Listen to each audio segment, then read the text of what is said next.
أعوذ بالله من الشيطان الرجيم بسم الله الرحمن الرحيم ألهاكم التكاثر حتى زرتم المقابر كلا سوف تعلمون ثم كلا سوف تعلمون كلا لو تعلمون علم اليقين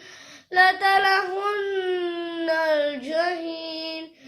ثم لترونها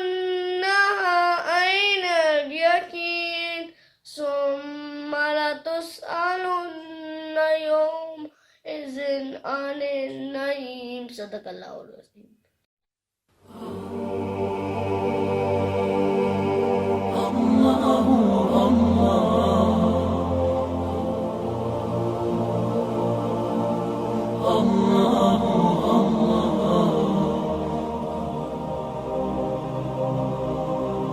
Allah